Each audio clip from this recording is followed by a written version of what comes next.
Bonsoir, bienvenue au rendez-vous du mardi 19h30. Quelle joie, quel bonheur d'être avec vous ce soir. Ce soir, invité spécial, et je vous salue tous en espérant que vous allez bien. Et oui, ce soir, notre invité va être nul autre que le conférencier, auteur à succès, notre ami Benoît Chalifou, que j'invite à l'instant. Il se connecte avec nous.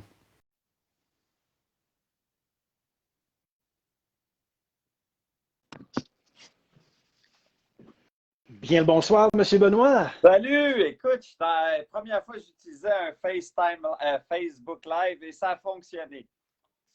Ça a bien été. Ben, merci beaucoup. Premièrement, merci d'être avec nous. C'est un honneur, c'est un privilège pour nous, les rendez-vous du mardi 19h30. Petite introduction pour ceux qui se connectent. Je salue mon amie Carole, justement, qui me regarde. Salutations.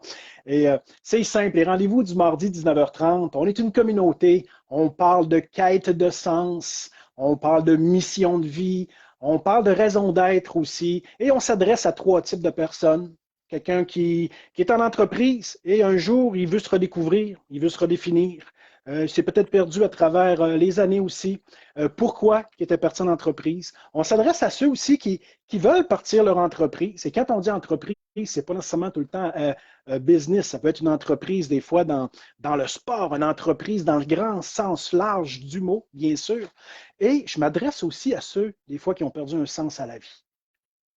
Et ça, ça me touche tout particulièrement parce que j'ai eu des témoignages dernièrement que ces capsules, ça a redonné un sens à la vie pour certaines personnes. Et je vous salue tous. Donc, c'est ça un peu nos capsules, Benoît. C'est un honneur, c'est un privilège de te recevoir. Donc, sans plus tarder, je vous présente c'est qui Benoît. Et après, ben, je te laisse la place, on discute. J'ai quelques notes. Hein. Si on est percutant, si on est pertinent, versus aussi la persistance, versus la persévérance. Donc, je vous présente avant tout un ami, un père de famille, marié, deux enfants.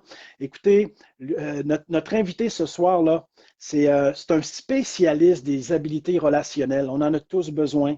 Il est conférencier dans le domaine des affaires en Amérique du Nord, en Afrique, en Europe. Il est adjoint aussi vice-doyen à l'international, chargé de cours et gestionnaire à l'École des sciences de la gestion de l'Université du Québec à Montréal, diplômé de l'Université de Paris, MBA aussi en administration. Il est titulaire aussi d'un MBA, mais avant tout, c'est un homme de cœur, un homme avec des qualités de communication et il est passionné. Je l'ai rencontré l'automne passé et il y a eu une connexion immédiatement. Et j'ai beaucoup d'amis qui ont acheté ton livre. Là. Je Ben sais oui. qu'il y a Stéphanie que je salue en ce moment, qu'elle écoute le live. Arlette aussi, elle a acheté ton livre. J'ai mon ami Danny aussi. J'ai Sue aussi qui était avec nous la semaine passée. Et ceux qui n'ont pas acheté son livre. Le titre de cette capsule ce soir, c'est Être à son meilleur. Et je dirais, on pourrait commencer par une brève présentation qui tu es. Il y en a qui te connaissent parce que j'ai reçu des textos qui, qui me disaient qu'ils te connaissaient, qui t'ont déjà écouté en conférence, à ceux que tu t'adresses, mais il y en a qui ne te connaissent pas non plus. Donc, je te laisse la parole te présenter et par la suite, on discute à la bonne franquette. Encore une fois, merci. C'est un honneur que tu sois parmi nous ce soir. Merci beaucoup. Mais merci à toi, JF. Écoute, effectivement, il y a eu une connexion qui s'est créée instantanément, je dois dire, entre toi et moi. Et vraiment, je te remercie. Je te retourne l'appareil parce que souvent, on prend pour acquis, on se fait inviter un peu partout, on se fait mettre de l'avant. Puis c'est comme si on rendait service. Non, c'est les gens qui nous rendent service. Et donc, c'est vraiment un retour de l'appareil que je te fais fois 100. Tu as tellement bien décrit, ça m'a rendu presque mal à l'aise avec toutes les choses que tu décrivais. C'est peut-être pour ça que ma femme se plaint des fois que je suis tout le temps en train de faire quelque chose. J'utilise mes habiletés relationnelles pour faire passer tous ces projets-là à chaque fois. Tu sais. Mais ouais, ça me fait plaisir. Puis je ne vois pas les gens qui commentent, mais n'hésitez pas à commenter. Je sais que Jean-François, tes voix, puis tu vas relayer les questions activement. Là, Oui, ça nous fait vivre. Et peut-être comme introduction, vraiment une petite subtilité, mais qui est importante. On parle, le titre du livre, c'est Être à son meilleur. C'est pas être le meilleur, c'est être à son meilleur. Parce que JF, tu le sais, tu as dirigé des entreprises, tu as dirigé un restaurant qui a eu une performance, ma foi, très impressionnante pendant des années. J'ai eu beaucoup de plaisir à regarder ton vidéo l'autre fois. parce que tu étais remarquable, parce que tu étais pertinent puis percutant dans ton offre de service. On parle de ces mots-là. Et donc, on peut à chaque jour évoluer une meilleure version de soi-même. Et quand on me donne ce privilège de m'exprimer, à chaque fois, je m'assure de ne jamais peser, suppléer la même cassette. Ça évolue, ça grandit et par nos échanges. Et c'est ces gens-là qui vont contribuer à l'échange, que tu vas relayer l'information, qui vont contribuer à ce que mon 10, c'est jamais le même. Ça évolue. Donc, voilà un peu en guise d'introduction. Ah ben, merci beaucoup. Il y en a qui se connectent et on se fait saluer en ce moment, donc n'hésitez pas à poser vos questions. J'aimerais que tu nous parles un peu aussi, j'ai oublié de te présenter aussi, joueur professionnel aussi à haut niveau dans le domaine du soccer aussi, et suite à la conférence que j'ai écoutée aussi de ta part, ça t'a amené à une grande, puis toi, tu as l'art maintenant de nommer les mots. C'est très important les mots avec toi et moi, ça m'a allumé des états de conscience de dire c'est important les mots qu'on emploie. Et toi, j'ai appris, ben, je le savais inconsciemment, mais tu as mis en lumière consciemment la différence entre est-ce que je deviens persistant ou je m'en vais vers la persévérance? Parce que tes débuts dans le domaine des conférences et auteur à succès, tout ça, tu peux me corriger si je me trompe, mais ça s'est fait à l'époque, en tout cas, d'une blessure. Et par la suite, je sais que tu en parles ouvertement dans les conférences. C'est pour ça que j'en parle en ce moment. Et si tu voudrais nous ouvrir en introduction un peu, ça t'a amené quand même à démêler ce qui était est-ce que je suis juste persistant ou je deviens persévérant? Je débuterai avec ça en Oui. introduction et c'est dans ton livre en passant. Les questions que je vais poser, c'est toutes dans le livre, donc je vous conseille à l'acheter en T'es passant. trop gentil, t'es trop gentil. Écoute, oui, effectivement, une grande distinction, certes, lorsqu'on y réfléchit, peut-être l'écart entre ces deux mots-là est mince, mais tellement important. Ça dessine ton chemin. Tu as dit que j'étais footballeur professionnel à une certaine époque. J'ai voulu l'être. J'ai collectionné les essais infructueux qui m'ont poussé à de l'apprentissage, à persévérer au départ. Mais comme je ne me regardais pas dans le miroir et comme je n'écoutais pas la stratosphère qui était autour de moi avec tout ce qu'on me partageait, qui était toujours le même signal d'alarme, ben, j'ai commencé à être persistant. Être persévérant, c'est que tu vois une lumière jaune, des fois rouge, parfois même verte. Et donc, tu progresses plus que tu recules. Certainement, des fois, tu recules pour mieux avancer. Mais la montagne est toujours, après une couple de mois, plus près. Peut-être qu'elle est bien loin, mais tu te rapproches. Ça, c'est de la persévérance. Donc, il faut bien comprendre. La persistance, par exemple, ça, c'est que tu fais que reculer. Puis, on partage toujours le même écho. Par exemple, moi, c'était Chalifou, tu as une niaque, tu as une énergie dévorante. Tu as un vouloir là, incroyable. Tu as un willingness incroyable. Mais il te manque un peu de talent pour aller au haut niveau. Ton temps de réaction, tes habiletés techniques au soccer, c'est pas assez. Et on me le répétait tout le temps. Puis moi, d'un endroit à l'autre, là, JF, je justifiais toujours, le coach, il m'aime pas. Le contexte politique, il ne s'y prête pas. Si ça, qu'est-ce que tu remarques? C'est les facteurs externes qui me permettent de me sentir mieux. Justifier ma position par des facteurs externes. Et quand on entreprend ce chemin-là, c'est jamais bon. Et là, on commence à être persistant. Puis moi, j'ai tellement été persistant, JF, parce que j'ai une tête de cochon, qu'il a fallu que ça soit une blessure grave qui m'arrête. Ça faisait, je ne sais pas combien d'essais, combien de pays. Je voyageais, écoute, du Maroc à la Tunisie, au Portugal, et je les ai collectionnés, là, les pays et les échecs, puis les villes où j'ai essayé. Puis au Portugal, sur une accélération sur un terrain, là, 100 personnes autour de moi, je me suis déchiré le labrum, tu t'imagines-tu? La partie de la hanche. Et dans ma vingtaine, c'était terminé avant même que ça a commencé. C'était de la persistance. En même temps, la blessure a été le plus beau cadeau parce que la communication, je n'ai jamais eu de cours. Les gens me demandent, as-tu fait Toastmaster? Je n'ai jamais fait aucun cours. Ça, je n'ai même pas eu besoin d'être persévérant parce que c'était un talent très naturel que j'avais.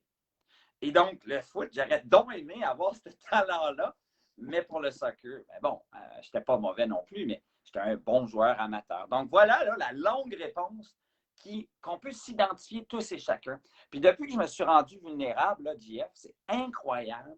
C'est incroyable le nombre de personnes qui m'écrivent, j'ai lu ton livre. Je pense que j'ai été persistant, Chalifou, à bien y penser en te lisant, parce que la vulnérabilité, JF, ça amène la vulnérabilité. Quand tu te rends vulnérable, les gens se disent, tabarnouche, Chalifou, il réussit, il se rend vulnérable. À moi de le faire également. Et donc, il y a une prise de conscience qui s'est engendrée par cette vulnérabilité que j'ai partagée. Et là, si tu me permets, Benoît, une blessure quand même assez grave par la suite. Et là, ce qui arrive, c'est que tu continues ton travail professionnel et tout à coup, par, on pourrait dire, une coïncidence ou une synchronicité exceptionnelle, on te demande de faire une conférence de dernière minute, puis tu n'es pas trop préparé. Donc là, tu arrives et tu débutes tes démarches et par la suite, là, tu découvres vraiment, on pourrait dire, ta mission de, je sais pas si on pourrait dire mission de vie ou ta quête de sens peut-être devient très intentionnelle à partir de ce moment-là. Là, ça commence à déboucher et là, tu t'en vas, en tout cas, aventure d'écrivain, conférencier, on te demande de plus en plus et là, tu as une habilité à communiquer et de rentrer en relation. Donc, l'art des habiletés relationnelles, tu développes cette expertise-là et par la suite, ce qu'on pourrait appeler soft skills et que tu pourras développer par la suite, bien sûr. C'est un peu ça, je pense, dans ton parcours. Hein? Tu peux toujours me rectifier là, dans les dates, là, ou en tout cas dans la chronologie, mais... mais... Tu as bien fait tes devoirs, tu as bien fait ta lecture. En fait, oui, synchronicité, je ne sais pas si on le dit comme ça, mais je crois sincèrement à ça, moi, personnellement. Je crois que quand je t'ai vu, quand je donnais une conférence, je t'ai rencontré, j'ai senti qu'il y avait quelque chose. Moi, je suis mes intuitions et tu étais là pour une raison. Je t'ai abordé. Puis regarde, on est là plusieurs mois plus tard. Donc, la synchronicité, et il faut être bien entouré, JF. Il faut être bien entouré parce qu'il y en a beaucoup autour de toi qui connaissent tes talents mieux que tu les connais. Et c'est ce qui est arrivé. C'est qu'un jour, moi, j'étais à l'ESG UQAM, à l'université.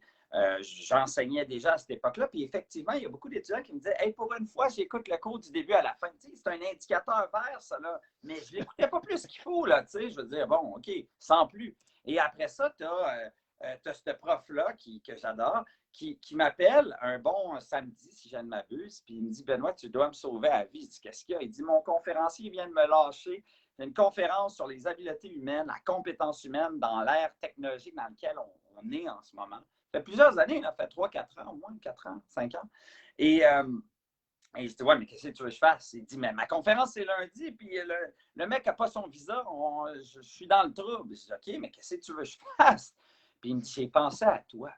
Je dis, comment tu as pensé à moi? Je dis, qu'est-ce que tu veux dire? Il dit, c'est un public, une centaine de personnes, j'ai pas rien de monté, moi, là. Il dit, ouais, mais t'es bon avec les êtres humains. Puis tu es toujours dynamique en réunion. Il ne m'a jamais vu dans les cours, évidemment, c'est un autre prof. Mais il dit, tu es tout le temps percutant. Il a utilisé ce mot-là, je m'en rappellerai toujours. C'est comme ça que ça a commencé, Jeff. Et quand j'ai fini ma conférence, c'était vraiment loin de ce que tu as vu là, la dernière fois, mais quand j'ai fini, il y a du monde qui sont venus me voir et qui ont dit est-ce que vous faites ça en entreprise? Évidemment, tu dis oui. Et c'est comme ça que ça a commencé. C'est comme ça parce que quand un inconnu vient te voir et qu'il perçoit un talent que tu as, là, il n'y a pas de favoritisme. Il y a pas, et c'est pour ça que je dis aux gens si vous voulez vraiment tester si vous avez un vrai talent, allez pas demander à votre mère ou à quelqu'un qui vous aime bien gros. Juste exposez-vous comme un des mortels, puis allez voir le feedback. T'sais. Moi, le livre, je n'ai pas demandé à ma mère si elle trouvait ça bon, parce que je sais qu'elle va me dire qu'elle va adorer ça, puis que c'est ma plus grande fan, puis qu'elle en parle à tout le monde. C'est tout à fait normal. Je serais un peu fâché que ça ne soit pas le cas. T'sais. Ta mère, tu veux que ça soit ta plus grande ambassadrice. Et quand un GF que tu connais pas tant que ça, au départ, puis qui parle de ça à tout le monde, comme là, tu dis, tabarnouche, j'ai quelque chose de solide. Tu vois? Et c'est ça qu'il faut. Il faut s'entourer de gens qui nous aiment beaucoup pour identifier des talents qu'on n'a même pas su exposer, qui nous propulsent. Puis après ça, c'est de tâter l'expérience avec le commun des mortels pour dire oui, Chalifou, tu as quelque chose ou pas encore. Merci beaucoup. Je salue Arlette qui se connecte aussi, qui nous salue. Arlette. William aussi qui nous salue. William en ce moment. J'ai notre ami Laflèche aussi, M. Franqueur qui nous salue, je le salue. Pierre qui nous salue aussi. Sou aussi qui nous salue. Je vous salue tout le monde. On est avec Benoît Chalifou, expert en habileté relationnelle. Et on pourrait apprêter déjà, si tu veux nous développer un peu. Si vous avez des questions en passant, posez-les. Benoît puis moi, on peut arrêter de discuter puis répondre à une question. Ben oui. Moi, c'est comme ça que je Exactement. crois. Parce qu'en faisant ça, vous êtes généreux avec moi parce que vous m'amenez ailleurs. Et donc, c'est toujours agréable pour moi de pouvoir répondre aux questions des gens qui partagent. Donc, soyez vraiment à l'aise, comme Jean-François le dit. Merci. Donc, être pertinent et percutant. Ton professeur est là, les soft skills par la suite. Tu développes ça comment, là, pour dire on développe une structure? Tu es de plus en plus intentionnel. Un livre merveilleux de 12, je pense qu'il y a 14 chapitres au total, ou de 12, je pense. 12. 12. Et une conclusion incroyable aussi, parce que tu vas nous offrir, tu ne nous laisseras pas juste avec saliver, parce que toi, tu offres un coffre à outils. Donc, ce soir, demain matin, même tout de suite après la conférence, on a au moins quelques clés. On n'aura pas juste une scie là, Non. qui se plie en deux. On va avoir quelques outils solides. Et là, pertinence, percutant et les soft skills. Comment tu pourrais nous développer ça, s'il vous plaît, au niveau même avec les relations humaines? Bien, premièrement, pertinent, percutant, on peut utiliser cette combinaison de mots, ma foi, tellement importante en ce moment en télétravail. On a des Zooms à pu finir. Une rencontre n'en attend pas une autre. Et notre capacité d'attention, on le sait. En plus, en télétravail, on a notre téléphone qui traîne à droite, on a autre chose à gauche, on a nos enfants, on a toutes sortes d'affaires qui peuvent nous déranger. Et donc, l'importance d'être pertinent et percutant dans nos propos, d'être concis quand, si ça se trouve, parce que tu es avec le président de ta boîte, puis que son temps est limité, puis qu'il est axé sur la tâche, puis qu'il va aller droit au but, bien, il faut le savoir, puis il faut être percutant et pertinent. Et même, hausser un peu le ton de votre énergie pour que les gens soient « Oh, OK, maintenant, il y a quoi qui se passe? » Donc, l'énergie amène l'énergie, tu le sais. C'est pour ça que je dis percutant est important dans notre habileté de communiquer. Et la pertinence également, parce qu'un show de boucan là, qui n'a pas de contenu, c'est le fun, 15 secondes, mais après, j'ai besoin de contenu. Et juste du contenu, mais sans être percutant, bien, on perd le spam d'attention, même si c'est intéressant. Tu sais, si je te parle comme ça, avec un débit très lent, puis pas. C'est sûr que je vais perdre la. Donc, pertinent doit être maillé avec cette idée d'être percutant. Je pense que même si vous êtes introverti, ou chacun doit trouver sa couleur. Tu sais, être pertinent et percutant pour une personne qui est très sage. Tu sais, moi, j'ai un ami, il est dans la mi-70. Il n'y a pas besoin de parler comme moi. Moi, c'est ma couleur. Je ne mets pas de masque. Je suis comme ça, de naturel. Tu me connais. Mais ce mec-là n'a pas besoin de faire ça. Il parle de sa manière, d'une sagesse. C'est comme un oreiller tellement douillet là, et confortable quand il parle. Tout s'arrête autour de moi. Alors qu'il n'y a aucunement l'intonalité que j'ai. Mais il est percutant et pertinent dans sa saveur. Il faut trouver sa saveur et savoir bien l'exploiter. C'est ça que je veux dire par là. Puis après ça, moi, les habiletés relationnelles, j'ai bien des faiblesses. Mais une de mes forces, c'est de rentrer en relation avec les gens, de créer une valeur dans ma relation, gagnant-gagnant. Par exemple, quand on s'est rencontrés, tu avais un projet, puis moi, tout ce que j'ai voulu faire, si tu t'en rappelles, c'est t'amener à réfléchir, t'aider dans ton projet parce que j'avais passé par ce genre de quête-là. Et donc, je dis, bien, ça va me faire plaisir, puis on s'est fait un Zoom, puis c'est ça qui est arrivé. Après ça, tu nourris cette relation-là. Quand tu aides quelqu'un, tu crées de la valeur dans la relation, bien évidemment, ça se perpétue dans le temps. L'authenticité amène l'authenticité, la générosité de ton temps amène la générosité, et tu es généreux de ton temps, tu m'offres cette plateforme ce soir. Donc, c'est tout ça, c'est d'entrer en relation en premier lieu, par tes intérêts, bâtir un rapport instantané avec quelqu'un dans l'instant T. Si tu étais fan de soccer, tu étais fan de quoi que ce soit, j'ai tellement un bagage de curiosité, de connaissance par ma capacité d'être curieux de tout et de rien constamment, que j'aurais amené n'importe quel sujet que tu m'aurais amené, que tu m'aurais servi sur la table au départ pour créer un rapport. Et c'est pour ça que la curiosité est un élément fondamental pour rentrer en relation. Parce que plus vous êtes curieux de tout et de rien, tantôt je t'entendais avec les noms, puis j'ai capté des noms qui avaient l'air d'être d'une autre culture. Tout de suite, je me suis posé la question, sans y réfléchir, je dis, ah, d'où c'est que cette personne vient? Puis là, je me suis posé la question, parce que ça me nourrit, j'adore ça. C'est pas genre, non, c'est plus cet aspect curieux. Oh, c'est une lanterne, puis peut-être que je vais apprendre quelque chose. Tu comprends? C'est sûr qu'on a plus l'être humain, naturellement, aime mieux, si je m'appelle Benoît Chalfou, de parler avec un Mathieu Laplante. C'est similaire, on parle le même langage, on a les mêmes clés de décision, on a les mêmes schémas mentaux en général, les mêmes croyances, à peu près. Mais moi, je vais réaliser très tôt que quand je suis avec un ingénieur, bingo pour moi, je ne connais rien dans ce domaine-là, mais je sais que c'est une belle manière de propulser ma connaissance. La même chose avec une autre culture, la même chose avec un autre genre, peu importe. Et donc, cette curiosité m'a amené avec les années, parce qu'elle est constamment en perpétuel recommencement, cette curiosité-là, m'a amené à constamment avoir une plus grande facilité à bâtir des rapports dans l'instant T. je crois sincèrement que c'est cette curiosité dévorante qui m'a amené aujourd'hui à l'âge que je suis rendu. Tu m'amènes n'importe qui. Je suis capable, puis c'est en toute humilité, hein, je l'ai dit tantôt, j'ai beaucoup de faiblesse, mais en toute humilité, je suis capable de créer un rapport dans l'instant T. Vraiment. Hmm.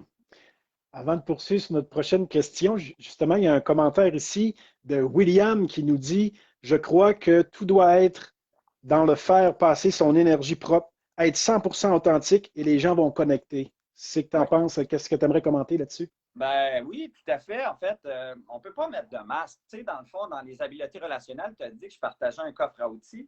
Et souvent, les gens, quand ils lisent ce coffre à outils-là, ils disent, ben là, je suis fou, je commence par où? Où je commence? Et moi, je leur dis, c'est la connaissance de soi, le point de bascule. Puis je me suis rendu compte que les gens qui ont une grande connaissance de soi, pour rebondir sur les propos qu'il a mentionnés, je suis en total d'accord, en total accord, c'est que les gens qui sont en connaissance de soi ne mettent pas de masque. C'est-à-dire qu'ils se comportent de la même manière avec peu importe qui ils côtoient, que ce soit ton président de compagnie, que ce soit la personne qui te sert le café au coin de ta rue, tu as le même comportement, tu ne mets pas de masque. Tu es authentique, Yes. tu es aussi vrai partout où tu passes. Et donc, je suis entièrement d'accord avec les propos de William. Notre Missou, elle a un délai de livraison. Elle dit, j'ai commandé ton livre il y a 3 semaines. J'ai tellement hâte de le recevoir. Ah, merci. Merci, Madame Sou. Vois-tu, Sou, là, je suis tout de suite curieux de savoir, ben, est-ce que c'est vietnamien, est-ce que c'est d'origine chinoise? Tout de suite, je ne peux pas m'arrêter, j'ai envie. Puis ça me dit, ah, ben, je suis d'origine chinoise, je vais demander, mais de quelle ville? Parce que ça ne me suffit pas. Et c'est comme ça qu'on bâtit des vrais rapports, cette curiosité, cet intérêt sincère, pour reprendre les propos de William, envers l'autre. Ça nous permet de bâtir une relation. Puis en plus, en Bonnie, JF, on apprend des choses. Exactement. Pour poursuivre au niveau, je suis italienne. Elle a Italiano! répondu. Ben là, JF, j'ai Buongiorno, l'impression su qu'elle tutto va demande bene. de quelle Italie on parle. Du Sud, les émotions très vives, ou du Nord, les affaires. Elle rit dans sa barbe, là, je suis sûr. Ben, dans sa pas de barbe, c'est une madame, mais elle rit là en ce moment pendant que je dis ça parce qu'elle le sait très bien. Il y a deux Italies, là, très, très scindées en deux. Fait que, bonjour, todo bene, Madame Sou. Prego. Samba, on va en profiter. On a un autre commentaire avant la prochaine question. Samba Tirera qui dit, il y a une notion très importante que vous avez évoquée dans le livre, l'écoute. De temps à autre, on écoute non pas pour comprendre son interlocuteur, mais pour faire notre idée. Tu veux poursuivre là-dessus, enchaîner? Oui, c'est dans le coffre à outils, il y a vraiment une séquence, tu en es rendu compte, JF, là, je parle d'autodiscipline en premier lieu parce qu'il faut être en relation avec soi-même avant de l'être avec les autres. C'est comme un must, c'est comme une fondation. Et l'un des derniers outils du coffre, c'est la communication. Et là, les gens s'attendent à ce que je vais écrire, que je parle de l'art de communiquer en public parce que c'est mon métier. Mais finalement, la fondation, c'est vraiment ce qu'on n'a pas appris à l'école. Tes enfants ne l'ont pas appris. On a appris à écrire, à faire des présentations orales, à lire, mais jamais à écouter, alors que c'est la fondation. Et effectivement, la vraie écoute, pour moi, si j'ai une définition en une phrase, c'est d'essayer de chercher à comprendre avant de se faire comprendre. C'est ce qu'on appelle l'écoute empathique. Pour moi, c'est l'écoute la plus généreuse qu'on peut faire parce qu'on n'essaie même pas de se forger une idée ou d'amener notre interlocuteur à réfléchir comme nous. On est vraiment là dans une perspective 100% écoute pour chercher à comprendre l'autre et non pour chercher à se faire comprendre. C'est assez incroyable. On est dans le nirvana de l'écoute. Et je peux te dire, mon cher JF, que la communication, c'est mon talent. Et j'ai su en faire des tentacules multiples, mais c'est aussi mon talon d'Achille parce qu'un extraverti coloré comme moi a beaucoup de difficultés en écoute. Pour me rendre où je suis en ce moment avec JF, sans t'interrompre depuis tantôt, hey, j'ai travaillé fort. Puis là, tu n'as peut-être pas remarqué, mais j'ai des notes parce que ça me permet de garder le focus. Puis j'ai une posture particulière où je croise mes jambes parce que je lance un signal très fort. Tu es avec JF, puis regarde, j'ai ma position, là, je croise mes jambes, c'est pas pour rien. J'ai lu sur ça beaucoup pour m'améliorer parce que quand on a tu sais, est-ce que tu crois qu'il est plus facile d'apprendre ou de désapprendre, JF? Oh, désapprendre, ça ne doit pas être évident selon moi. Exactement, JF. En fait, lorsque tu apprends pour la première fois une chose, je vais te donner l'exemple d'une pente de ski. Tu fais du ski, JF? Un peu. OK. V'là, Bon, v'là là, 15, v'là 15 ans. bon, OK. Alors, prenons une pente. D'abord, on va commencer modéré, là, si tu me permets. Hein, on va faire du ski de fond. Parce que si tu reprends, ça va être du ski de fond.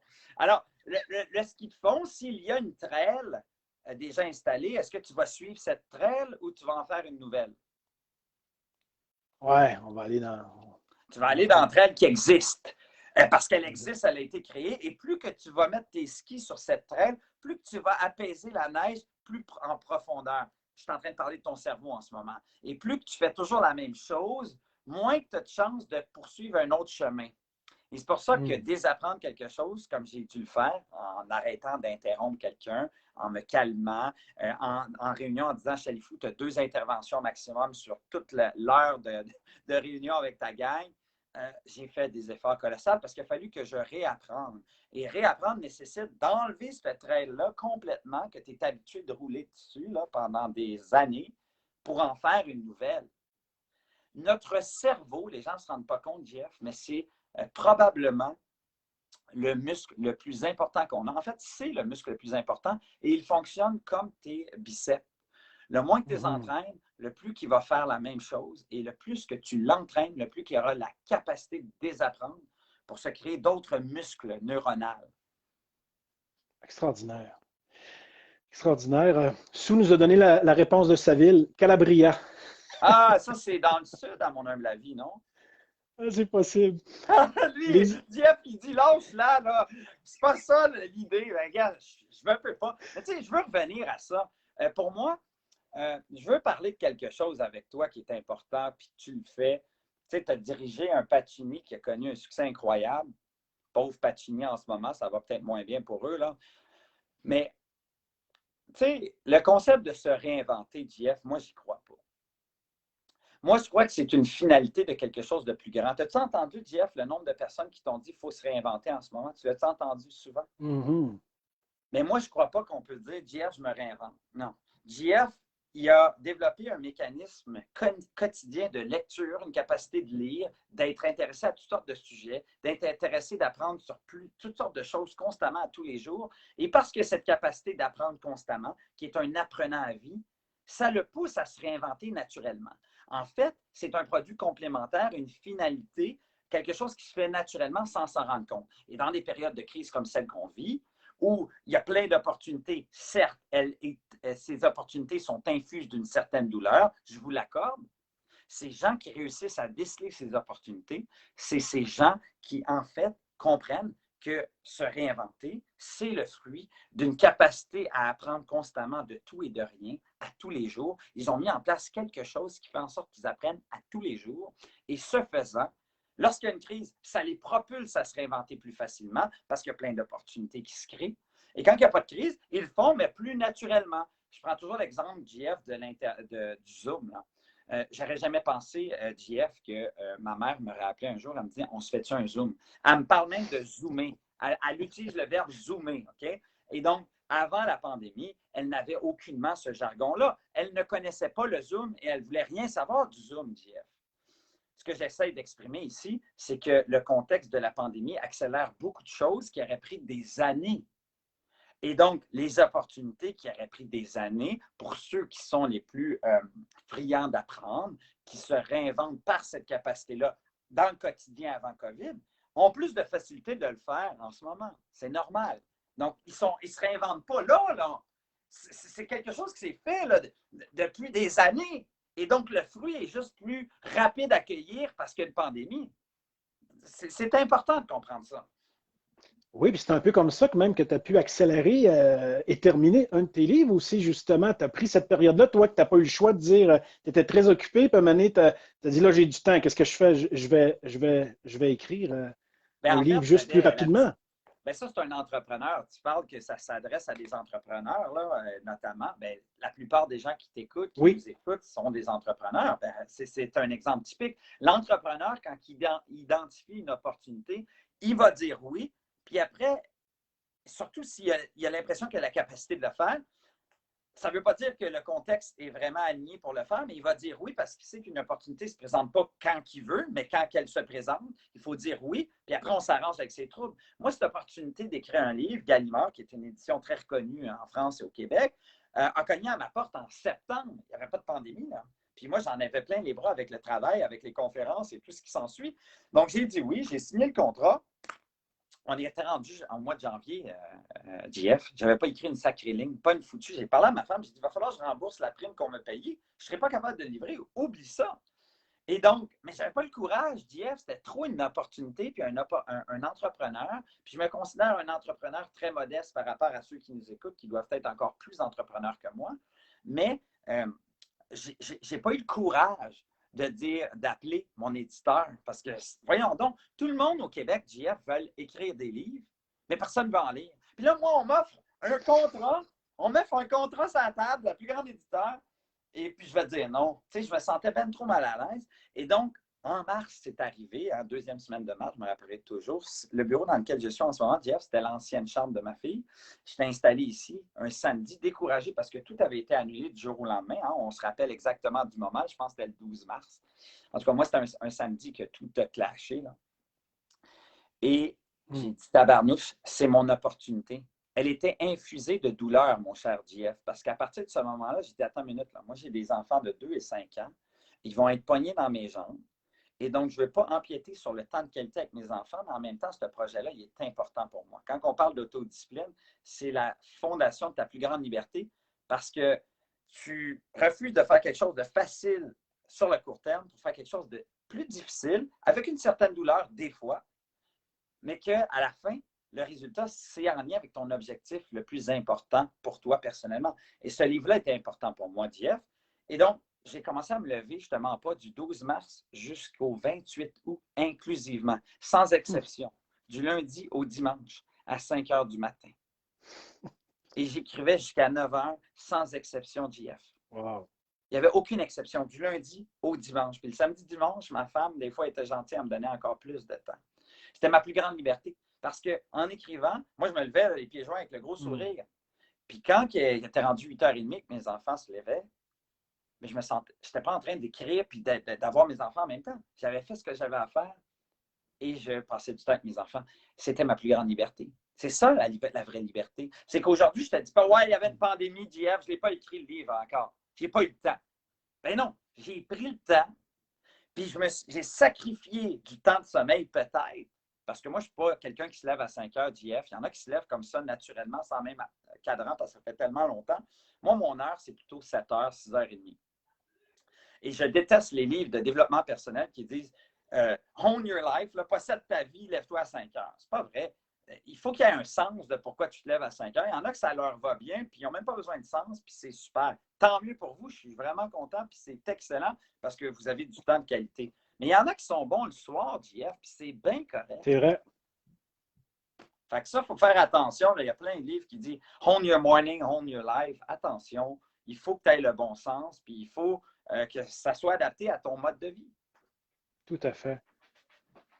On est en live avec notre ami Benoît Chalifoux, expert en habileté relationnelle. Je vous représente son livre. Procurez-vous son livre Être à son meilleur. Ma prochaine question, il y a des commentaires qui rentrent. Préparez vos questions aussi, s'il y en a qui ont des questions. J'ai même noté la page, là, page 128. Je veux savoir si tu fais un lien aussi avec les soft skills. J'aimerais que tu développes aussi un petit peu là-dessus. Je ne sais pas si je le prononce comme faux, mais c'est le psychologue à l'Université de Californie. Là, c'est de mémoire, c'est Albert Maybarrier ou quelque chose comme ça. Tu pourras le prononcer mieux que moi. Lui est arrivé 7%, 38, 55. Je m'explique dans ton livre, hein, 7% verbal, 38% au niveau vocal et 55% au niveau communication visuelle. Donc, quand on sait ça, qu'est-ce qu'on fait maintenant? Et peux-tu approfondir aussi comment s'approcher de nos soft skills? C'est comment aller les chercher puis les développer aussi en sachant ça? Oui, bien, premièrement, Albert Mehrabian, là, il est très connu parce qu'il a fait une étude qui a été un peu généralisée. C'est très générique comme étude, puis il ne faut pas prendre ça à la lettre. Dans le fond, ce qu'il dit, c'est que 7% de ma communication, c'est ce que je dis, ce que tu entends. Après ça, c'est mon body language qui en vaut pour beaucoup plus. Près de la moitié de la communication serait associée à notre body language. Et l'autre pourcentage assez important, une vingtaine de pourcents, ça serait le ton de ton son que tu utilises, l'intonation, la fréquence, toutes ces choses-là. Donc, moi, je suis entièrement d'accord, mais ça varie d'une culture à l'autre. Par exemple, les Italiens ont une culture très expressive. Le body language est probablement encore plus puissant. Et c'est très personnel aussi, cette histoire-là. Mais la clé à comprendre de cette recherche qui est très connue, c'est que c'est peu ce que je te dis, mais plutôt la manière que je le dis, avec mes gestes, avec ma passion. Si je te dis « je t'aime », JF, quand je dis, ben, on va prendre un exemple plus concret. Si je dis à ma femme je t'aime quand j'ai commencé à la séduire, hein, c'est plus. Mais si je lui dis je t'aime, ben, il y a une grande différence entre je t'aime puis chérie, je t'aime. Il y a vraiment quelque chose d'autre. Et donc, c'est pas, encore, c'est un bel exemple, c'est pas les pièces de théâtre, c'est pas ce qu'ils disent, c'est comment ils disent. Et donc, quand tantôt j'ai fait une longue réponse, à un moment donné, je dis, ah là, Chalifou, là, quand ton radar social te dit, là, JF, il y a des questions, puis il y a d'autres choses à te poser. Là. Parce que quand on parle, il faut écouter aussi. Parce que ton body language, en ce moment, m'indique de continuer ou pas. Moi, mon radar social, si tu savais comment je l'ai travaillé. C'est quelque chose qui se travaille. Un truc, traiter tous les êtres humains que vous côtoyez partout comme des êtres humains en les saluant. Sans vous en rendre compte, vous aiguisez votre radar social de capter tous ces détails-là. Encore plus loin, quand vous prenez une marche, captez tous les micro-détails particuliers. Moi, j'ai capté que tu avais bon, il n'y a pas grand-chose à capter.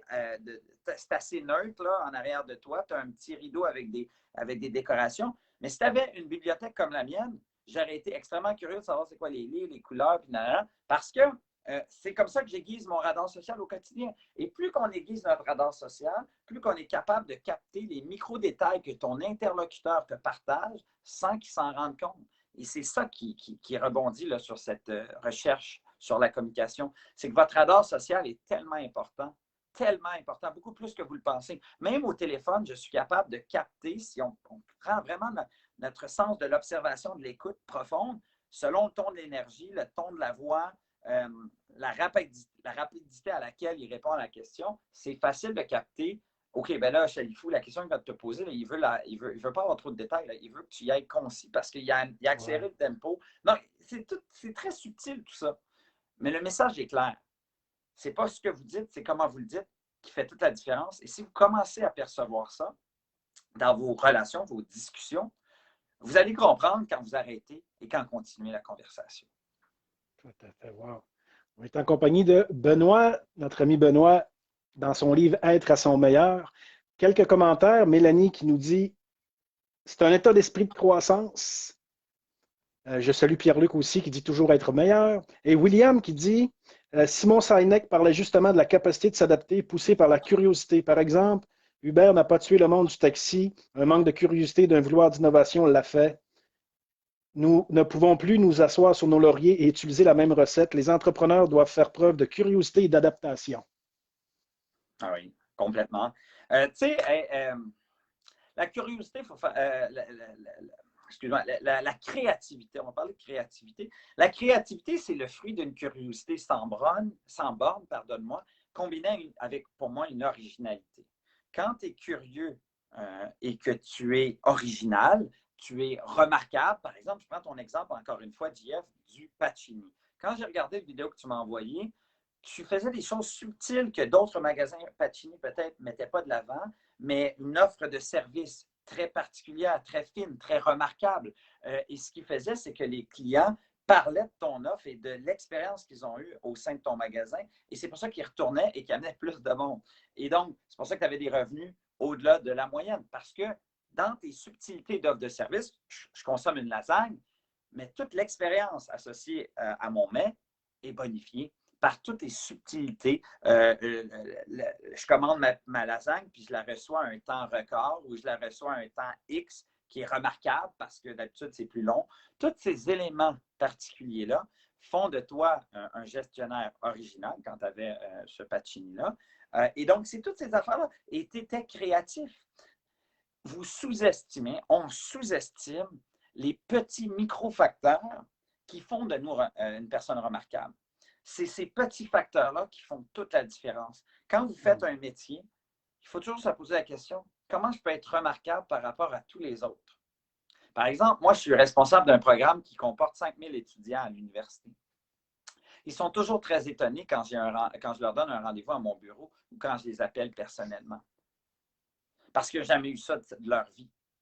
Surtout de mon téléphone, puis des fois, c'est à 20 heures. Il n'y a personne qui appelle à 20 heures un étudiant qui est en détresse ou qui avait une question qui vient de t'envoyer. Mais ça marque les esprits en tabarnouche. Puis il en parle pendant des années. Tu comprends?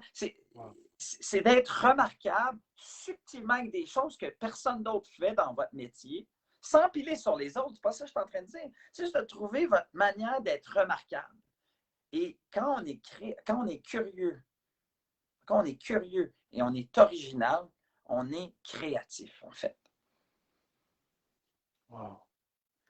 Pierre-Luc qui nous dit, j'ai vu Benoît en conférence et il parlait des soft skills et j'ai adoré Pierre-Luc Lemetti qui t'a dit ça, un ami à moi aussi et il t'a écouté. Belle. Merci Pierre. Carole qui nous dit la fameuse question comment ça va? Que tu files pas ou que tu es super de bonne humeur va changer l'expression de le demander et c'est la même chose pour les répondre. Donc, qu'est-ce que tu dis que la fameuse question ça va-tu? Comment ça va? Est-ce que tu le dis quand ça va pas bien ou pas? Je le dis juste aux gens que je sais qui se soucient vraiment de mon état. Quelqu'un qui, j'ai pas envie. En fait, tu sais, quand on partage quelque chose de personnel, on se rend vulnérable. Et on ne peut pas se rendre vulnérable avec tout le monde. Il faut avoir un lien de confiance pour être vulnérable. Je ne pourrais pas dire comment je me sens réellement à quelqu'un que je n'ai pas confiance. Ce n'est pas possible, pour moi en tout cas. Et quand que je me rends vulnérable face à une situation difficile, une souffrance, une anxiété, un stress important, je partage mon espace secret, ce qui est le plus personnel à moi, à cette personne-là. C'est un cadeau que j'y fais, en quelque sorte. Moi, si tu me partages quelque chose, c'est un cadeau que tu me fais. Parce que tu me dis, j'ai tellement confiance en toi que je te le partage. Puis c'est pas la durée de la relation qui fait ça. C'est l'intensité, c'est l'authenticité de la relation. Et ça peut aller vite. Ça peut aller très vite. Les gens le ressentent.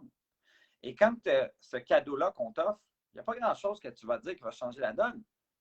Mais tu peux lui dire, hey, tellement merci de partager ça. Franchement, à moi, ça me fait de quoi? Puis c'est sûr que je vais être là pour toi. Tu ne dis pas comment je peux t'aider.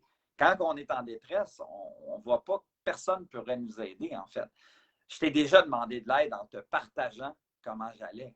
Je te l'ai déjà demandé sans te le demander. Mais c'est ça que j'ai fait. Autrement, je ne te l'aurais pas dit. Excuse-moi d'aller dans des réponses un peu plus longues, mais c'est important ce qu'elle a dit. Comment s'appelle-t-elle, la personne? C'est M. Carole. Monsieur Carole. Bien, M. Carole, très, très puissant parce que c'est une question qu'il faut se poser. On ne peut pas dire à tout le monde, puis c'est pour ça qu'on utilise ce ton très neutre, où ça va, puis, parce que ça ne nous tente pas, puis il n'y a pas un lien de confiance assez, puis on ne veut pas se rendre vulnérable par rapport à ça. Donc, c'est un cadeau quand quelqu'un s'aide. Non, ça ne va pas.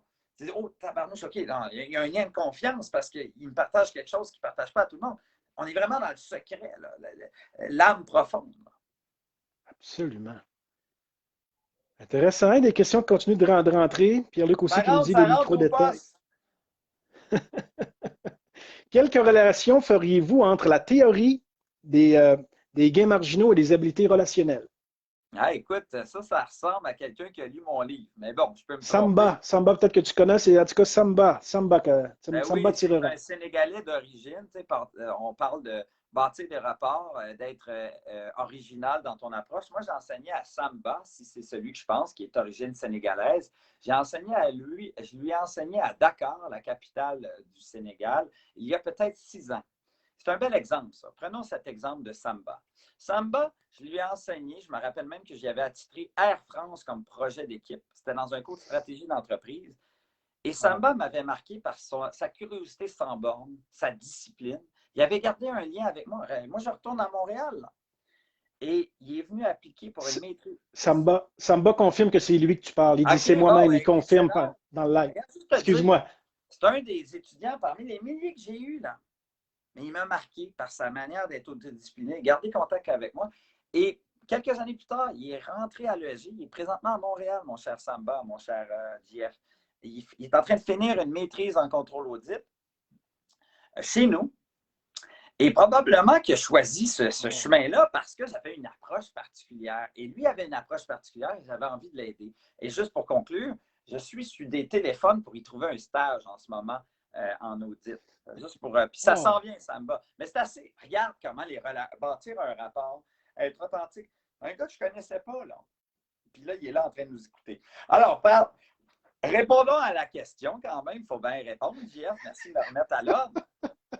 Moi, je pense que c'est la clé. Si tu veux avancer dans quelque chose de nouveau, on a parlé de la pente de ski.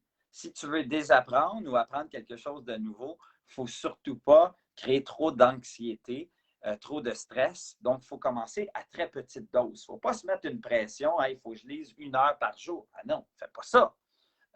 Lis peut-être 3 minutes par jour. Commence avec ça. Après, tu étires l'élastique un peu.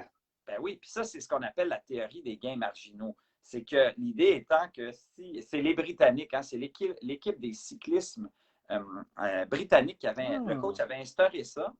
Puis c'était une équipe qui allait nulle part, hein, genre 18, 20e position. 4 ans plus tard, aux Olympiques, ont gagné la médaille d'or.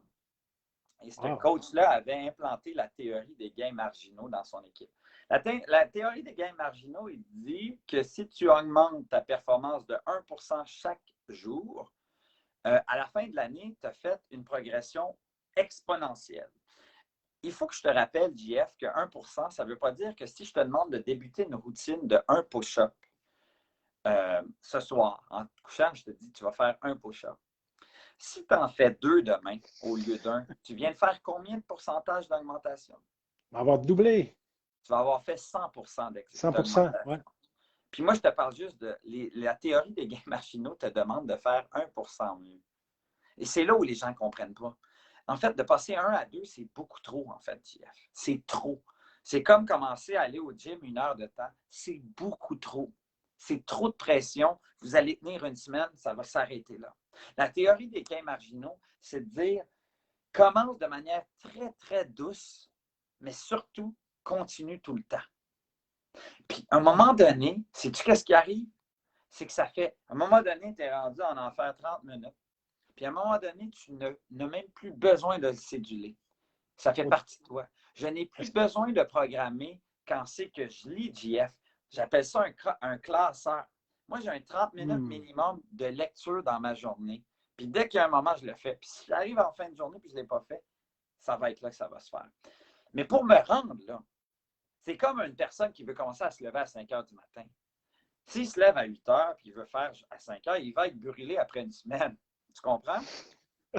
Mais s'il va progressivement, 8h45, 8h30, 3 semaines plus tard ou 1 an, beaucoup plus tard, quand tu te sens, à un moment donné, il va se lever à 5 heures, puis 20 ans plus tard, il va te dire, ben oui, moi je me lève à 5 heures. Est-ce que tu as besoin d'un cadran? Il dit non, parce que c'est devenu un caractère. Ça fait partie de lui, c'est comme se brosser les dents. Est-ce que tu penses vraiment, est-ce que tu cédules quand tu te brosses les dents? Absolument pas. Tu le sais exactement, il y a comme un élément déclencheur. Il y en a que c'est en se levant, ils se lavent les dents. Il y en a d'autres, c'est après un petit pipi. Peu importe. Mais ils ont des. Puis ils ne pensent pas. En fait, c'est le résultat d'une habitude qui s'est transformée en un rituel. Et ce rituel-là s'est transformé en un caractère. Est-ce qu'on pourrait le refirmer que la discipline développe ton goût?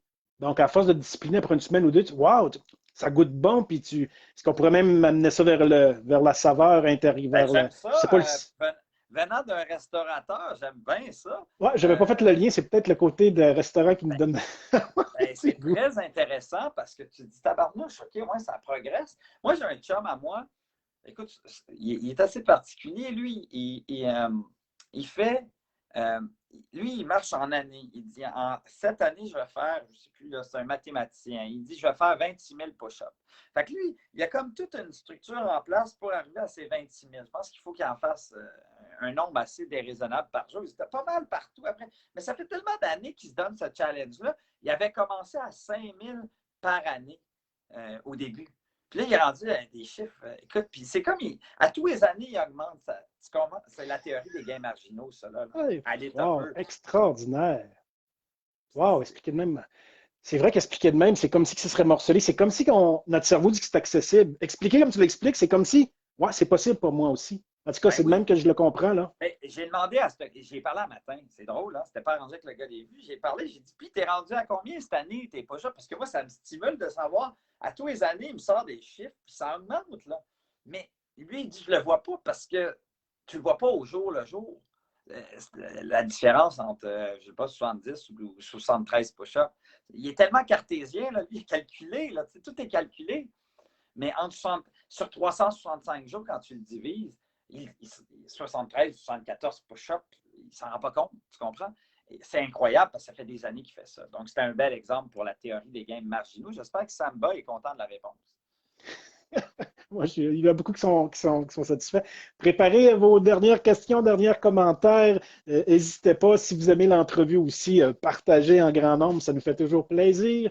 Et on s'approche aussi de la conclusion. Soyez bien attentifs parce que ce soir, moi, j'ai demandé à Benoît, pour ceux qui étaient là avec nous en intro, ceux qui viennent de joindre, j'ai demandé, on peut-tu avoir quelques outils là? Ce soir-là, est-ce que tu peux nous donner là, 2, 3 outils en conclusion pour que dès demain matin au travail, on peut changer quelque chose?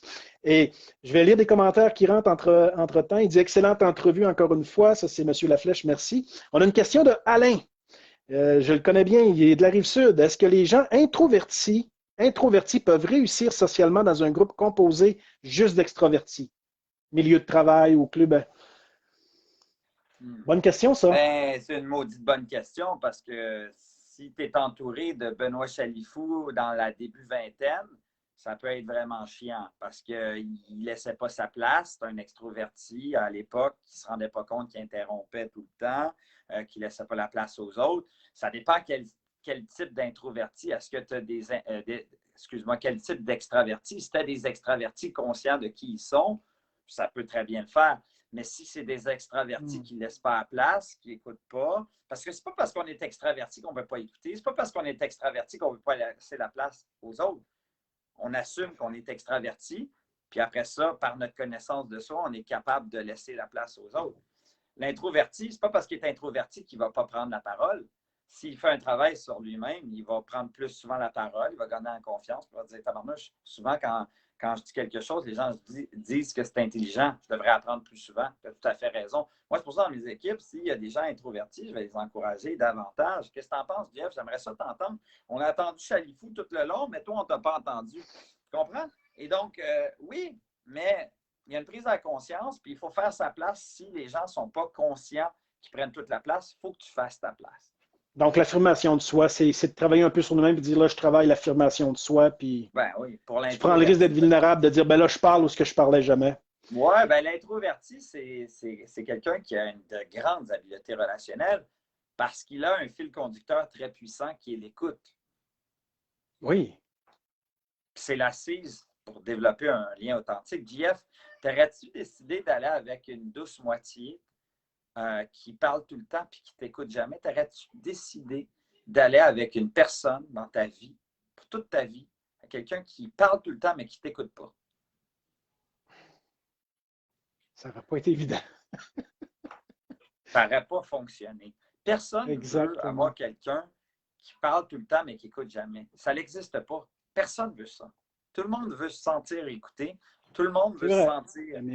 Donc, c'est pour ça que pour moi, c'est le lien par excellence pour bâtir quelque chose de fort avec quelqu'un. Wow, il y a Arlette qui nous dit c'est excellent. J'ai aimé l'exemple du gars qui va au gym sans s'entraîner, juste pour s'habituer. Samba dit. Arlette a lu le livre, ça veut dire, oui, parce que je commence toujours avec une histoire percutante. Du moins, j'essaye. Une histoire qui m'est arrivée. Oui, elle a acheté le livre, Arlette. Bonjour à Arlette, on la salue. Samba dit super, vraiment intéressant, c'est Jade. Sue qui dit OK, elle dit là, j'ai encore plus hâte de recevoir mon livre, même après 3 semaines. Elle a hâte d'avoir ton livre. Je voulais proposer parce que j'ai commencé à lancer ça là, à chaque samedi. J'envoie des livres dédicacés. Ils ont juste à me contacter sur leur Facebook ou sur n'importe quoi, courriel, whatever. Puis j'en envoie à tous les semaines là, parce qu'il y a beaucoup de ruptures de stock dans les librairies. Puis j'en ai beaucoup à la maison. Fait que j'offre ce service-là. Bon, Madame Sou, je m'excuse. Je m'excuse. C'est Madame ou Monsieur Sou? Je ne sais plus. Là. Ça, c'est Madame Sou.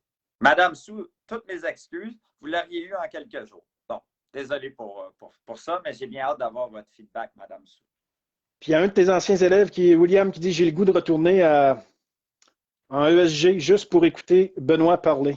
C'est William qui, son nom? On a tout un Barrett fan Meyer. base. C'est quoi son nom de famille? Barrett Meyer.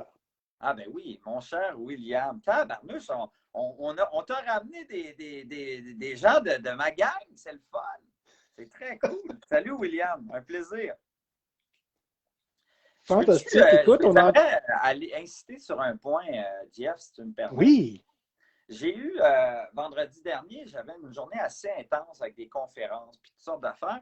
Puis quand j'ai été dehors pour aller porter mes enfants, ma voiture, il y avait un flat, complet, un flat. Écoute, j'étais en tabarnouche, j'avais une grosse journée. Fait que là, j'appelle la remorque. Un monsieur qui me répond, il dit, on vous envoie quelqu'un. Puis, tu sais, moi, je m'en vais donner une conférence, donc je ne peux pas aller à la remorque. Fait que je demande à ma douce qui est en congé, ça te dérangerait-tu? Tu sais, ça ne fait pas très gentleman, mais je n'avais pas le choix. Donc, mais moi, j'étais un peu nerveux, JF, de laisser ma femme avec le remorqueur que je ne connais pas, puis qu'elle s'occupe de tout ça, tu sais. Le gars est arrivé, un accent français sublime. C'est un Français. Je n'avais jamais vu un remorqueur français avant, tu sais, me servir. Donc, j'ai voulu créer un rapport tout de suite. Vous venez d'où, monsieur? De Nice. Et là, évidemment, j'ai créé un rapport instantané, créé un lien de confiance. Le gars, extraordinaire. Il a tout de suite ressenti que j'étais un peu en mode panique. Il dit, ne vous en faites pas. Voulez-vous un chocolat, madame? Il offre un chocolat à ma douce. Il organise, il dit, une fois que tu n'as rien, relaxé. Je dis, peux-tu vous offrir un café? Il dit, non, non. Le gars embarque avec ma femme, s'en va au concessionnaire, me texte, on est arrivé. Je vais attendre que votre douce moitié soit bien organisée pour avant de partir. Il m'envoie un texte avec une photo avant pour dire, regarde, on est parti, tout est beau, votre femme est correcte. Puis, tu sais, pourquoi je te parle de ça? Pas parce qu'il était expert de son domaine. L'expertise ne vous fera pas vendre, vous allez perdre des ventes. On s'attend à ce qu'on soit expert en 2021. Un remorqueur, s'il n'est pas expert, s'il ne sait pas comment embarquer une voiture, il n'y aura plus de job. Mais ce n'est pas ça qui fait que j'ai pris son téléphone et que la prochaine fois que j'aurai besoin d'un remorqueur, je vais l'appeler et que c'est pour ça que je t'en parle en ce moment. Parce que cette personne-là était au-delà de tout sympathique. Mon garagiste, c'est la même affaire. C'est pas parce qu'il est bon dans les pièces et les boulons que je te le recommanderais, JF.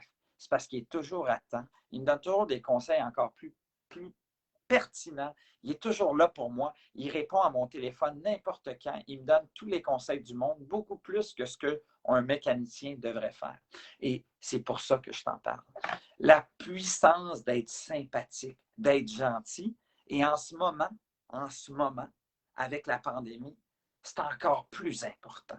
Puis c'est pour ça que je voulais te l'amener. Parce que le vendredi, là, c'était supposé de commencer avec un vrai calvaire.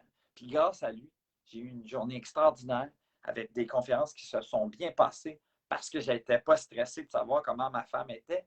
Le mec était tellement gentil, tellement sympathique qu'il m'a mis à mon aise dès le départ. Puis lui, j'ai demandé avant qu'il parte de parler de sens tantôt. Oui, quête de sens, oui. J'ai dit, qu'est-ce que vous faites? Il dit, moi, là, j'ai tellement de plaisir dans mon métier parce que mon plus grand défi que je me donne, c'est toujours en détresse. Les gens, quand ils m'appellent, ils sont en détresse. Puis moi, je veux éteindre cette détresse-là. Mon rôle, là, c'est d'apaiser la douleur puis de rassurer les gens tout de suite. C'est ça qu'il fait. Il n'est pas remorqueur. Il atténue les douleurs, le stress, pour que ce moment chiant, difficile, se passe dans la zénitude le plus possible, en fait. Et donc, c'est un petit clin d'œil que je fais parce qu'on a toutes quelques. C'est pas ce qu'on fait qui est important, c'est le sens qu'on y donne. Pas sûr que c'est le fun de mettre ton. Je suis tellement pas bon dans les voitures, mais de mettre le crochet en arrière de la voiture. Pas sûr que c'est ça qui le passionne, mais de servir. Puis le sens qu'il attribue à la tâche qu'il fait est beaucoup plus puissant.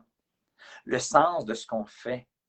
Puis c'est pour ça que je pense que tu as une grande auditoire qui grossit, qui croît organiquement. Parce que le sens, c'est le fil conducteur de tout dans la vie. Puis je pense qu'il y a un lien à faire aussi, même quand on veut grandir, que ce soit intérieurement, intellectuellement, émotionnellement. On peut mettre d'autres mots là-dessus, là, mais quand on veut grandir, je pense qu'il faut servir. Donc, le monsieur de vendredi dernier, là, il a dû même lui passer une meilleure journée. Il ne doit pas rentrer à l'ouvrage frustré. Donc, déjà, lui, il a compris que servir, il va grandir. Donc, c'est magnifique. Puis la gentillesse, le côté sympathique, en fait, qui a été remarquable parce que je ne m'attendais jamais à ça. Tout ce que je m'attendais, c'est qu'ils mettent la voiture sur le towing. C'est tout ce que je m'attendais. C'était mes attentes. Il a dépassé mes attentes hors normes. À un point tel que je l'ai appelé le soir même. Je voulais le remercier. Je l'ai remercié, puis j'ai dit, est-ce que vous lisez, monsieur? Il dit oui. Puis j'ai envoyé une copie de mon livre.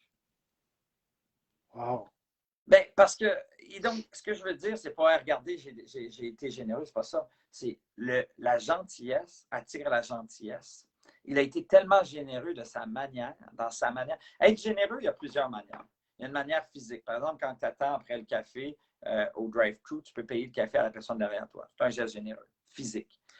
Dire que, oh, wow, t'es vraiment bien sapé aujourd'hui, JF. Oh, tu parais bien.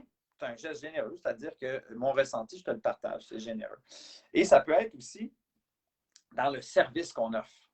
Comment on sert les gens, on peut être généreux dans la manière qu'on sert. Au Pacini, tu étais généreux dans la manière que tu servais. Tu ne faisais pas juste servir, tu le faisais avec générosité. La générosité, elle est partout et elle l'attire. Si tu fais quelque chose de généreux, peu importe dans quelle facette de générosité qu'on parle, ça va attirer cette générosité par défaut. Puis quand on est généreux de toutes les facettes possibles, on sécrète une hormone qui est moins connue. On l'appelle le pacificateur. C'est l'hormone qu'on appelle l'oxytocine. L'oxytocine est comme l'hormone qui est sécrétée à grande dose quand je te serre dans mes bras très fort. On peut moins le faire en ce moment. Mais une autre manière, ouais, quand on fait ça, tu sais, quand tu serres quelqu'un très fort dans tes bras, il y a quelque chose que tu ressens pendant un certain moment. C'est le résultat de l'oxytocine. D'ailleurs, ils ont inventé des couvertes chaudes très lourdes pour recopier.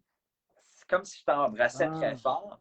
Et c'est la raison pourquoi ils ont fait ça, c'est qu'ils savent que ça va sécréter une dose d'oxytocine moins puissante.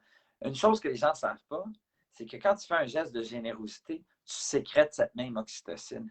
Est-ce que tu t'es rendu compte, je vous mets au défi, tout le monde qui nous écoute, à payer le bill de la personne derrière vous au prochain drive-thru que vous allez vous retrouver. Hein? Là, on ne rentre plus en magasin, mais vous pouvez payer le café et poser la question combien ça coûte avant, là, juste pour être sûr que ce n'est pas trop cher. Et donc, vous dites, excusez-moi, combien ça coûte la facture en arrière de moi? La personne va vous trouver un peu weird, elle va vous dire 7 piastres, je vais le prendre. Vous payez, puis vous partez. Donc, c'est un geste désintéressé, JF. Il n'y a pas de suite, tu n'es pas là après l'attente, c'est moi qui te l'ai payé, tu t'en vas. Et il y a un ressenti tellement puissant qui copie quand je te serre dans mes bras parce que c'est la même oxytocine que tu es en train de sécréter. C'est assez hallucinant. Wow, magnifique. La même hormone. Wow, écoute, c'est une heure déjà, ça fait déjà une heure. On s'approche de la conclusion, mais on ne peut pas se laisser sans que tu nous termines un petit peu avec ce qui est dit dans ton coffre à outils. Là, de mémoire, en tout cas, c'est le chapitre 10, là, pour pas que je feuillette dans le livre, là, mais je pense que c'est l'avant-dernier chapitre. Tu parles de 3 clés majeures, l'autodiscipline, la motivation de soi aussi, et la motivation avec le coffre à outils. Puis nous faire une conclusion de notre soirée avec nous. Quel outil tu penses qui pourrait déjà nous être utile avec les questions, avec ton ressenti plutôt, tiens, j'irais comme ça. Ouais. Parce que ton coffre à outils, le chapitre 10 est extraordinaire. Hein?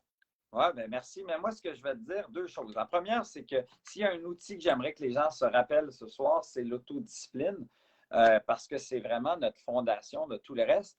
Et je ne veux pas parler d'autodiscipline pour être plus performant. Parce que là, on est en train de multiplier les Zooms, les Teams, les ci, les ça. On ne prend plus de repos. Je vais vous demander d'être autodiscipliné pour quand vous rentrez dans votre espace de travail, parce qu'on est tous en télétravail, vous êtes en travail. Vous travaillez et à midi, vous prenez une pause et vous vous donnez du me time. Vous allez faire une marche comme vous aviez l'habitude de le faire avant COVID. On ne le fait plus. On ne se donne plus du me time. Je vais vous demander d'être autodiscipliné pour votre bien-être, pas pour être plus performant. Je vais vous demander d'être autodiscipliné pour vous assurer que quand vous êtes en train de travailler avec la tasse, ce n'est pas de la vodka qui se trouve là-dedans, c'est de l'eau. Je vais vous demander d'être autodiscipliné pour que dans vos espaces de travail, vous ne grignotez pas constamment parce que vous êtes dans votre espace de travail. Vous prenez le temps pour aller manger convenablement, pas en deux mousses. Puis là, tu as le fromage qui traîne sous le clap. Non.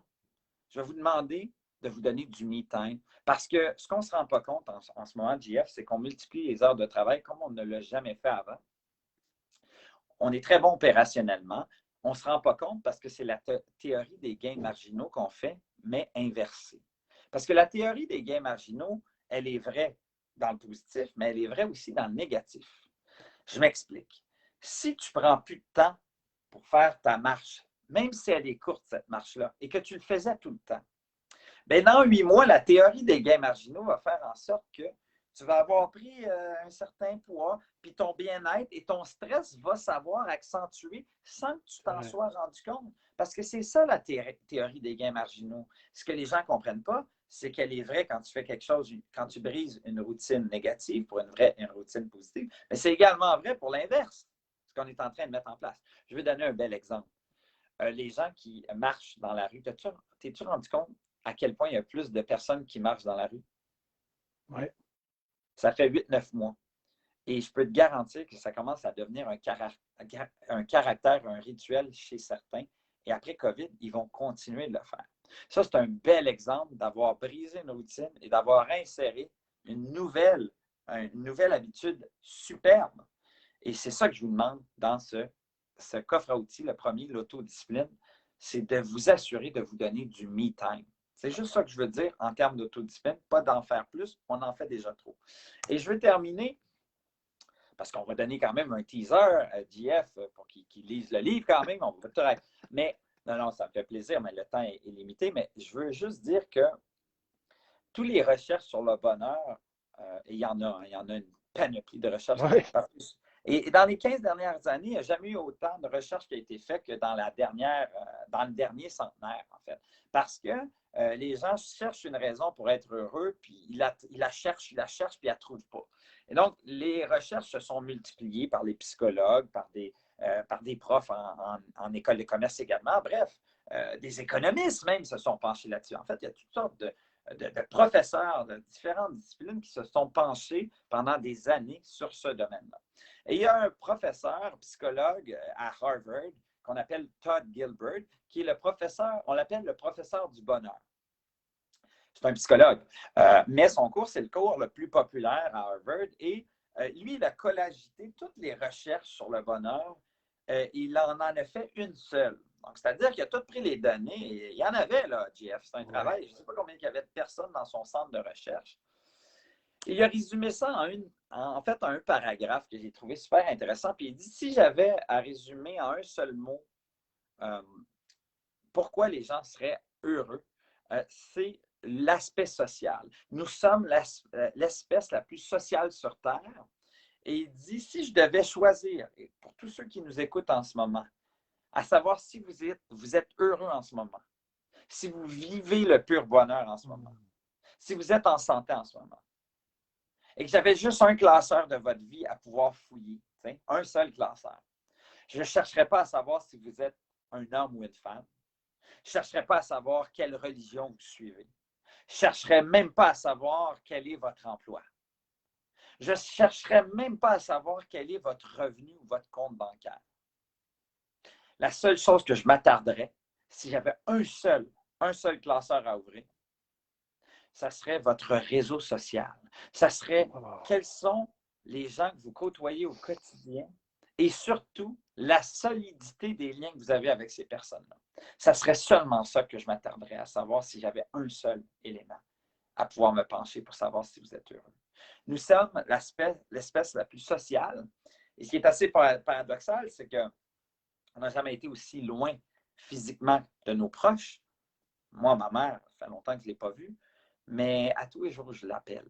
À tous les jours, je fais un FaceTime. Ça dure 5 minutes à voir mes enfants. Des fois, ça dure plus longtemps quand mes enfants partent avec le téléphone. Mais c'est important. Vous n'avez aucune idée à quel point. Vous savez, Jeff, moi, j'ai une voisine qui est assez âgée, qui vit seule. Évidemment, elle a 77 ans, si je ne m'abuse. Elle s'appelle Martine. À chaque fois qu'il y a une grande tempête, moi, je m'en vais enlever la neige de son stationnement. Et chaque fois qu'elle me voit, elle rapidement s'habille, elle sort sur son palier. Évidemment, on est plus qu'à 3 mètres de distance. Puis elle commence, comment ça va, Benoît? Puis je dis, ça va bien. Puis évidemment, elle ne s'arrête pas là. Elle commence à me raconter toute sa matinée. J'ai fait ma soupe, j'ai épluché les patates. Elle va tout me raconter. Parce qu'en ce moment, là, elle ne voit personne. Puis quand je l'écoute comme ça, même si ça fait 20 fois qu'elle me répète la même chose, ça ne me dérange pas. Parce que je suis en train de lui offrir le plus beau cadeau que je peux lui offrir. L'écouter dans ce contexte-là pour cette personne-là, c'est de lui démontrer qu'elle existe. Je n'ai pas le choix de dire, même si elle te répète la même affaire, donne-y le plus beau cadeau que tu peux y faire. C'est de t'intéresser à la discussion. Je dois t'avouer, JF, qu'à un moment donné, je dis là, il faut que j'y aille. Parce que moi, sinon, je peux rester toute la journée. Elle veut parler. Pauvre madame. Donc, Voilà. l'autodiscipline, le réseau social, vraiment deux outils extraordinaires. Quelques commentaires rapidement et on approche du mot de la fin. Il y a Sandra qui t'écrit un commentaire, je la connais très bien. C'est mon épouse qui t'a écrit un commentaire. Elle te dit merci à toi, Benoît, pour ta générosité de temps. C'est très intéressant. Merci, ma chère Sandra. On te salue. On espère pouvoir te voir un jour. Alain qui dit merci Jean-François et ton invité très apprécié. Arlette qui dit merci Benoît, excellent livre. Justement, elle l'a acheté, elle l'a lu au complet. Sue qui nous dit merci, vraiment apprécié. Notre amie Carole qui dit c'est très fort. Et Joanne Desjardins qui nous dit merci, je suis inspirée.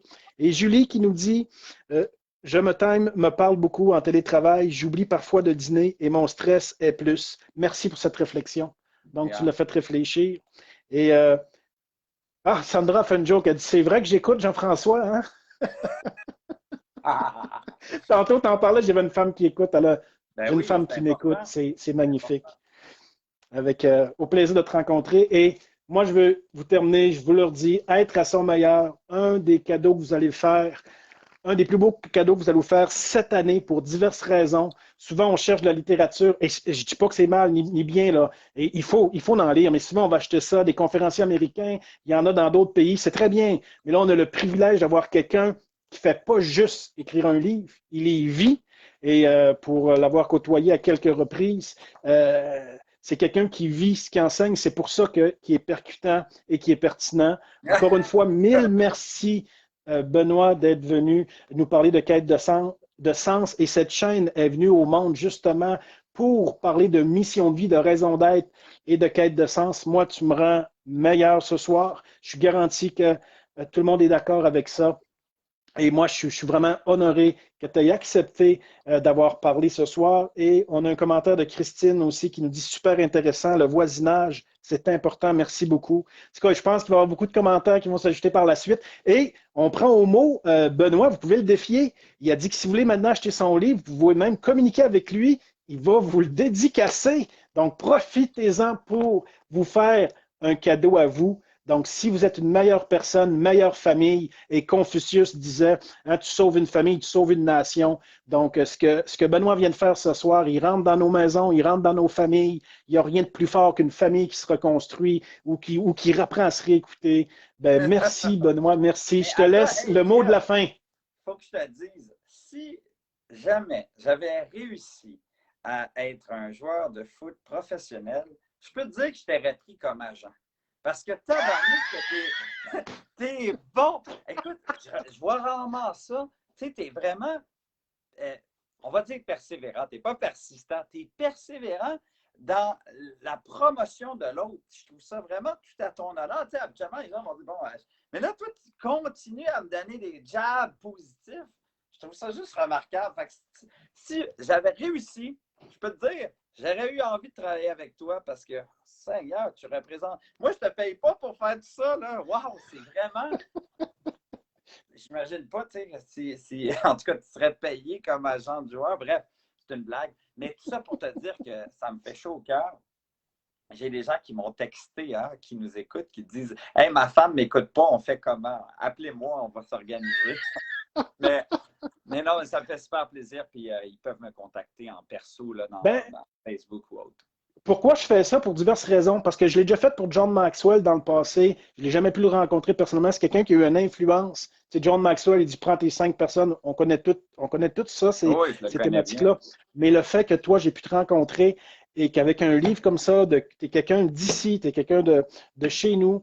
Et moi, pour avoir lu le livre, t'avoir entendu en conférence, je suis devenu meilleur après. Je ne suis pas devenu parfait, mais tu me conscientisais à être est-ce que je suis vraiment meilleur? Est-ce que je pense que je suis arrivé? Je me suis juste rendu compte que je suis dans le processus. Continue, Jean-François, tu vas y arriver. Donc, grâce à ton livre, et ça, je te le dis avec émotion, là, grâce à ton livre, grâce à ta conférence, c'est comme continue le processus et le résultat, il n'est pas si important que ça, en fait. L'excellence, le résultat est une conséquence que C'est une si je évolution. persévère et si je m'autodiscipline. Donc, tu as mis des mots. Grâce à ton livre, tu mets des mots pour que je sois encore plus en mission.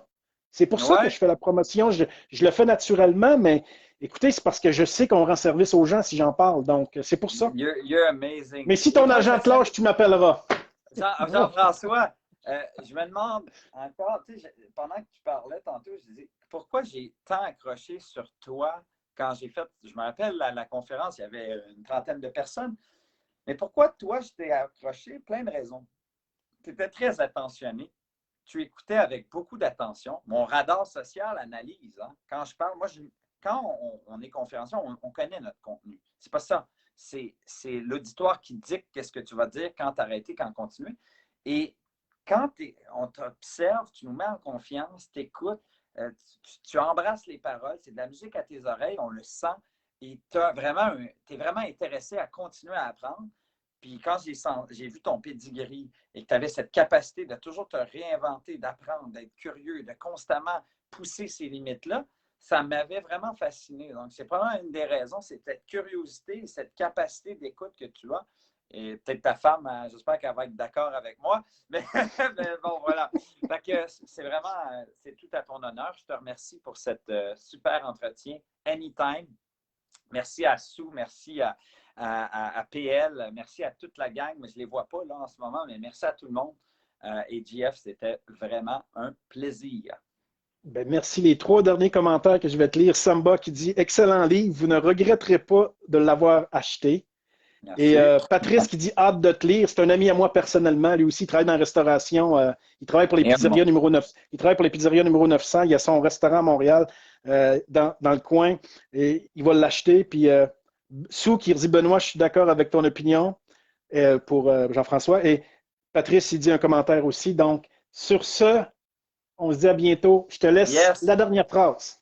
Ben, Patrice, je vais aller à ta pizzeria quand ça va rouvrir pour qu'on discute du livre, mon cher Patrice. C'est pas une phrase percutante, mais c'est parce que j'avais ça dans la tête. Mais non, il n'y a pas grand-chose à dire autre que essayez toujours de. Dites-vous qu'en pleine pandémie, c'est le moment le plus important, le plus facile pour insérer une nouvelle routine et en briser des routines qu'on est moins fiers, si je peux dire. Donc, il y a vraiment un sweet spot, comme on dit là. En ce moment, il y a un train qui va à vive allure, qui est en pleine accélération, et vous pouvez embarquer encore dans le train parce qu'il n'y aura pas un avant-pandémie. Ça n'existera plus. Il y aura un après-pandémie.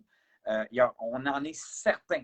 Et la vraie question qu'il faut tous se poser, c'est quelle sera la version JF 4.0 après pandémie. Et c'est la seule chose qu'on contrôle en ce moment. On sait que le train va à vive allure et on sait qu'on peut évoluer à une meilleure personne à chaque jour. Et on sait que le contexte actuel, je l'ai dit tantôt avec l'exemple de ma mère, a accéléré des choses qu'on aurait pris tellement d'années à faire. Donc, pour certains, puis je le sais, là, ça n'a pas été facile, j'en suis conscient.